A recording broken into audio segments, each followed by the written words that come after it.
Now, the police this morning is on a manhunt for rival Bawku Chief Nasidu Abagri Kuluga II after government gave a directive for his arrest. Now, government in a statement described him as illegal and a threat to national security.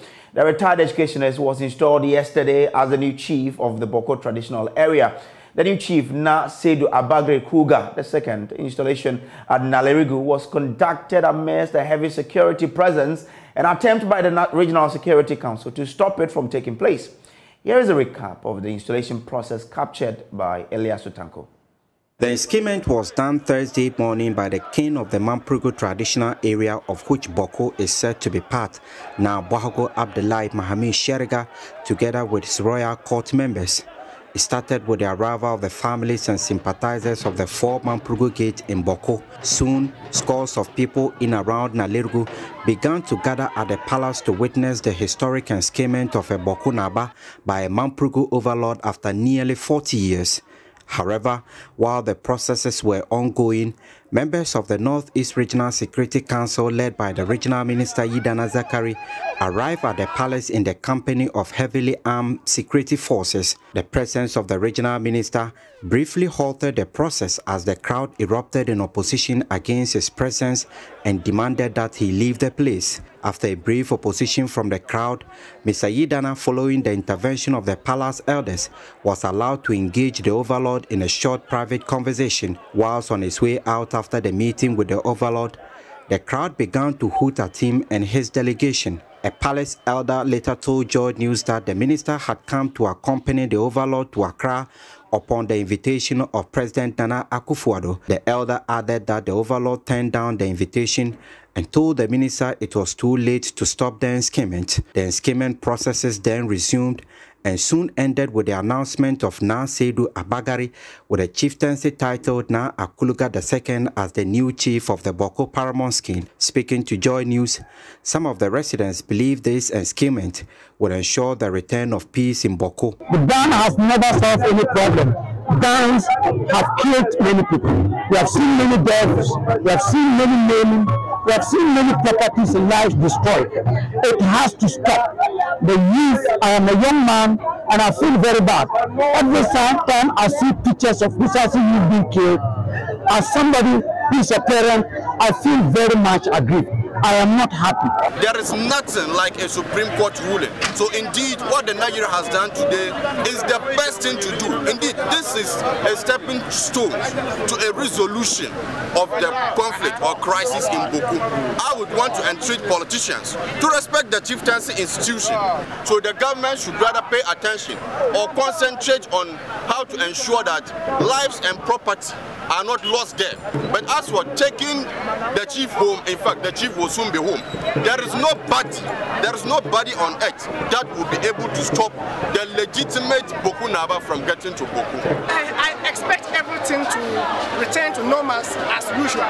We've had it before during the era of Dr. Kwame Nkrumah, Ghana's first president. He created this thing in the first place. But after the overthrow of Nkrumah in 1966, the then Nayiri, the 30th king of Bawku, na Bongo Adam Badimso, and skin na Tampura Adam Zanjo as the 14th Bawku Naba. And you can go and check the history. Bawku returned to normalcy. Everything was moving on smoothly until the demise of the 14th Bawku Naba, na Tampura Adam Zanjo, before we had what we were having. So we are optimistic that everything will return to normalcy after this enskinment. So everybody in Mamprugu, Upper East, in Northeast, we are happy to see such a thing. For Nayiri to skin Bawku Naba, because all that place is for gov't. The new chief is a popular retired educationist whose grandfather was the 12th Bawku Naba. He was unanimously approved by the crowd as they burst into loud cheers amidst drumming and dancing. The new chief, Na Akuluga II, called for an end to all hostilities in Bawku. Finally, like Bawku program that has existed for almost half a century. Sutanko reporting from Nalerigu for Joy News. Now, the installation of the rival chief has, however, been condemned by a bipartisan group of MPs from the Upper East region, led by Zebula MP Kletos Avoka. We are pleasantly happy that they have issued a statement condemning the act, but that's not enough. It is not enough to condemn the act. It should go further than that and make sure that the fellow doesn't act as a chief. That is important. Not words alone, but action. Yes, we are pleasantly happy that they have issued a statement condemning the act, but that's not enough. It is not enough to condemn the act. It should go further than that and make sure that the fellow doesn't act as a chief. That is important. Not words alone, but action by government. There cannot be a rival chief in Bawku. There is one chief recognized by law, and that should be respected by everybody under this constitutional dispensation. So government should not just say that we condemn it, but make sure it doesn't work. No rival chief exists in Bawku. That cannot be tolerated. I'm very much surprised that this incident could not be nipped in the bud, that it could have been prevented. You all know that prevention is better than cure. I think that they have enough intelligence on the ground to have to have informed government to avert this development. It is unfortunate that it wasn't averted, but we are still confident that the government of the day will make sure that there is no rival chief in Bawku. Now, security analyst Adam Bonner says the move by government to ensure that a rival chief is apprehended is a crucial move, but urged government to nip the Bawku situation in the bud. Going by what government has said, I'm expecting them to take some remedial actions, ensure that the bloodshed that the guys in Bawku and the surrounding areas have threatened never takes place. If the chief, whoever has been enskined, if they find him and they have to pick him up, they should do that. If that is what is going to bring peace in Bawku, I mean, I am all for it, because at the end of the day, we cannot actually watch on whilst Bawku deteriorates.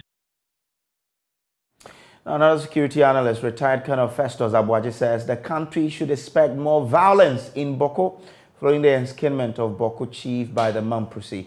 Speaking on the AM show, the retired military personnel said the state cannot claim ignorance of the enskinment that took place yesterday at Nalerigu, with all the apparatus of intelligence at their disposal. You saw, I'm still looking at the pictures, all of us are looking at the pictures. The princes and the royals and the general public who have assembled or who had assembled at Nalerigu were invited. So definitely there were conversations about this event which took place yesterday. If the government did not have its ears on the ground, as we say literally in Akan, that is an intelligence failure. You could, which I don't want to do, you could also, use conspiracy theory to suggest that the government just pretended to, that it was doing something without necessarily being committed to that. It cannot be that the state of Ghana didn't know that this enskinment, especially when you couple that with the status of the conflict in Bawku. So that was not enough. Now, how the same government now is going to swiftly and in accordance with the law, reverse this situation is going to be very, very difficult. We should expect more violence, because the youth who have spoken, the youth that you are seeing, the Mamprisi youth, are bent on ensuring that this newly enskinned Naba, stays on the skin. I imagine the day when he arrives in Bawku, whether in Bawku East or Bawku West or wherever he is in Bawku, this conflict is going to get messier. Now, Member of Parliament for Bawku Central, Mahama Ayariga, says government must back words with action and correct what is a complete illegality. I think age would tell on a person at such an advanced age, and he could be easily subject to the manipulation of his elders and people at his palace, and is easily susceptible to pressure. Is that what you think happened? Is that what you think happened? Is that what you think happened? Well, I'm just saying that could easily have happened. But then whatever happened is clearly illegal, even by the government's own statement, that it is illegal. I've consistently said that It won't be legal to do anything like that. And also, it will practically be impossible to enforce. And the government statement is clear about the matter. What I would say for now is that the government must back its words with action. I mean, the statement that government does not recognize what happened as legal. The regional and national houses of chiefs definitely will not recognize what happened. The Supreme Court already has indicated that this matter should not be brought to it. So it is reduced to a simple question of law enforcement, and the president has directed that those who perpetrated the act, the police should go after them and arrest them. And so everybody is just watching to see whether the government is true to its words and whether law enforcement will take the appropriate action. Like just a quick